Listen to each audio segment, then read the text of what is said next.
Hello, I'm Ken Arscott, your narrator. In this session, we will be showing you the basics when patrolling a post. In session 2, we will cover patrol techniques.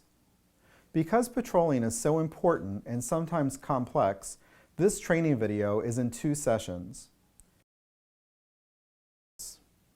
Let's start with the purpose of a security officer. The primary job of a security officer is to observe and report and be a deterrent. The definition of a deterrent is to prevent something from happening. The fact that you're there in uniform and that there's someone who wants to commit a crime, they are less likely to do so if they see you. They will go somewhere else where there isn't a security officer. As you know, there are some states and municipalities that allow security officers to make arrests. But for the purpose of this training session, we're going to concentrate on unarmed security officers without arrest powers other than citizens' arrests. At first glance, patrolling looks rather simple. You put on a uniform and just walk around, looking good, then at the end of the week, you pick up your paycheck. There's a lot more to becoming a professional security officer. For example, you need to be familiar with the post's floor plan, where all the exits are, where the fire extinguishers are located, the parking lot layout, and the customer's rules, and so forth. You'll need to study and understand the post instructions. The instructions will tell you what time you lock and unlock doors. Do you patrol all of the building inside and out? Do you patrol just certain floors? Do you have to check the basement? And so forth. As you can see, your responsibilities can be enormous, depending on the customer's requirements. Like I said, anyone can walk around a post and look in uniform, but you can only be a professional security officer if you assume the responsibility and understand the duties at every post that you're assigned. When do you start your patrol duties? When you check on duty? Actually, you start preparing yourself on your way to work. Begin by leaving your personal affairs and personal problems at home. As a security officer, your duties are going to need your full time and attention. You have to get yourself mentally prepared. Do you have your security officer license with you? Do you have the necessary equipment needed to perform your duties, such as a flashlight, notebook, pen, post keys, and nightstick if required? In other words, get into a job mindset and think about the post, the layout, the various duties that you'll need to carry out, and the people that you'll be meeting, and so forth. You need to know your company procedures and the post instructions for the site that you'll be working at. Understanding the post instructions is the foundation of all duties. It's imperative that you comprehend the post instructions. Post instructions not only spell out the duties that are expected of a security officer, but they should include the locations of all the items that need to be inspected. It's good practice to read the post instructions several times until you thoroughly understand them. If you come across something in the post instructions that you don't understand, call your supervisor and ask for an explanation. Let me repeat an old proverb. Tell me and I'll forget. Show me, I might remember. Involve me, I'll understand. That says it all. Just telling you how to patrol, you might forget something. Show you how to patrol, you might remember. But if you get involved, you'll understand. Here are a few procedures that you'll need to be mindful of. Read and understand your company procedures and policies. Have a clear understanding of the post instructions. Know what to do in emergencies. Know how to spot security hazards. Always be on the lookout for anything suspicious. The list goes on and on. Again, you see it's a whole lot different than walking around and looking good. The primary reason a business hires a security company is to protect their assets. Assets are defined as what someone owns. For example, your car and your cell phone are just some of your assets. Assets for businesses are divided into 3 categories: property, people, and information.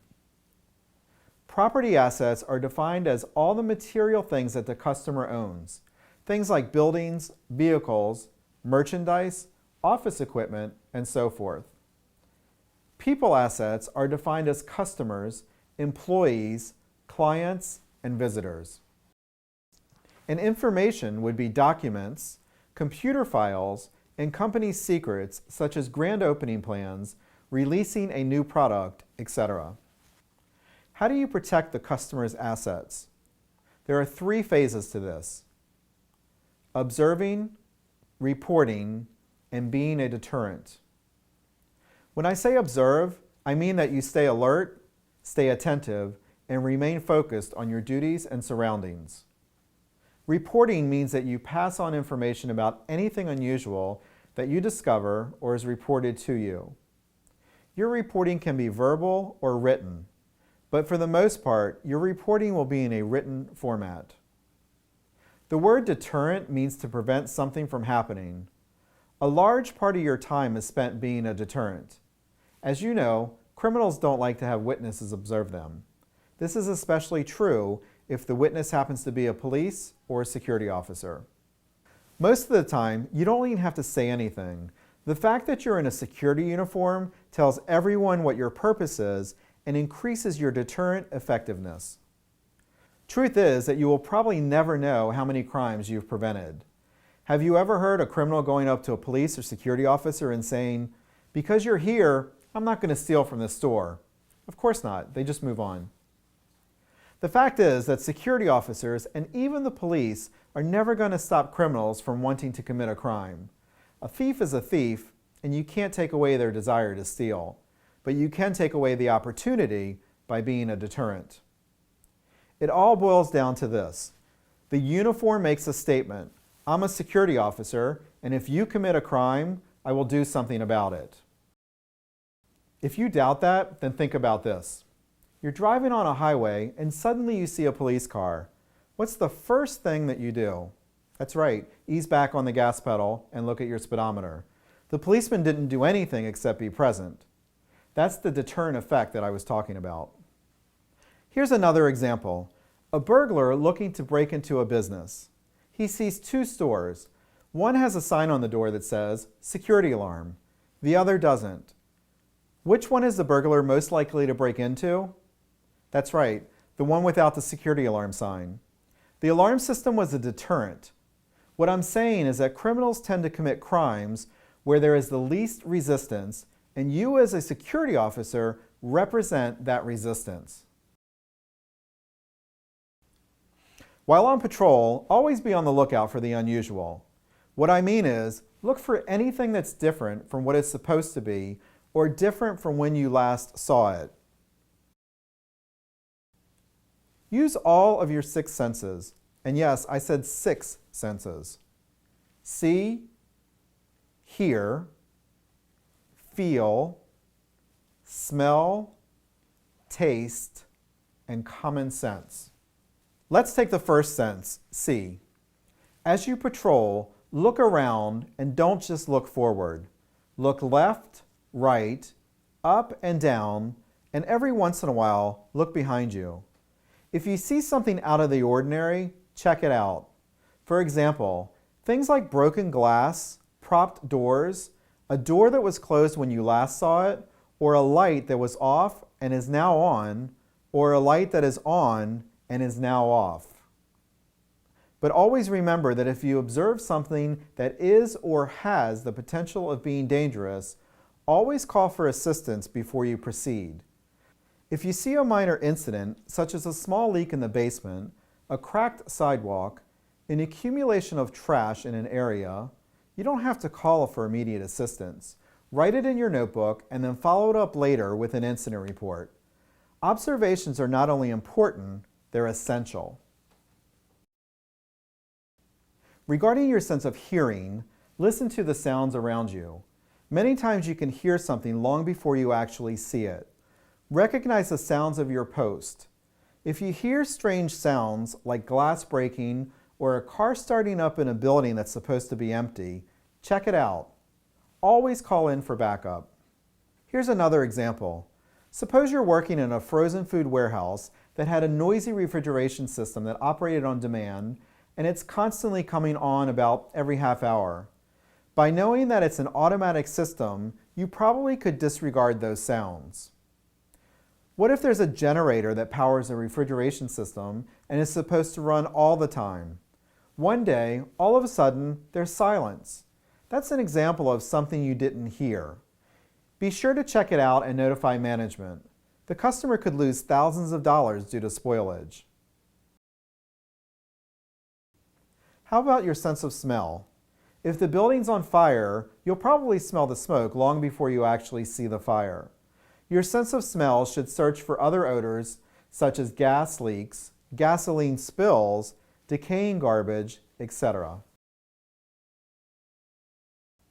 Then there's your feeling senses. Use your entire body for this one. For example, if the building's temperature suddenly becomes very warm, perhaps the air conditioner system is broken or there's a fire. While we're talking about feeling senses, let me take a moment and point out a safety tip that could save you from serious injury or even save your life. While checking doors in an office building hallway, when you grab the door handle, it's very hot. Don't open that door. There could be a fire smoldering behind it. By opening it, you could allow oxygen to enter the room, and that could cause what is known as a flashback. You could sustain serious, if not fatal, injuries. Because a door panel usually gets hot before the doorknob, so get in the habit of touching the door panel of every door you pass by before you grab the handle to check to see if it's locked. So never open hot doors, and always sound the fire alarm and notify the fire department and management immediately whenever you come across a situation like that. You're less likely to use your sense of taste when you're on patrol, but that doesn't mean that you should ignore it. Your taste senses let you know when food is spoiled and water is bad. It even works with smoke. Sometimes you can taste smoke before you actually smell it. Last but certainly not least is your common sense. Using common sense on patrol ties all the other senses together. Using common sense, it's actually easy. All you have to do is ask yourself, why? Why is that person in the building? If you know the answer, oh, that's the night janitor coming to work, then you have your answer. Why can't I hear the air conditioning? Why is it so hot in the building? Why is there broken glass on the floor? Why is the door propped open? Why is the alarm sounding? The list goes on and on. As I said, it's simple. Just ask yourself, why? If you just patrol and don't tell anyone what you observed, it was all for nothing. Remember, the customer is paying to have you patrol, and if something happens, you need to let them know what happened. Reporting is the backbone of patrolling. It's not difficult if you follow a few simple rules. When you make a report, regardless if it's an incident report or just a simple daily log report, be sure that every report includes the 4 W's.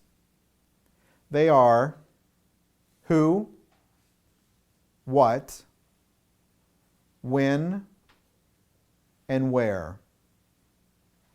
Who, what, when, where, and sometimes there'll be a 5th W, why. If you include them every time you make a report, you can't go wrong. Remember, you have an obligation to your company and its customers to continually help reduce liability. Whenever you find something broken, defective, or hazardous, don't just tell someone, always report it in writing as well. That way you will always have documented corroboration. What kind of report you make depends on your company's policy and the situation. Sometimes you might have to report the same incident more than once. Let me give you an example. Suppose you come to work and you see the same fire emergency door lock broken that you reported the night before. Do you say, oh, I already reported that? No, you report it again, and if it continues day after day, you keep reporting it day after day because it could become a liability issue.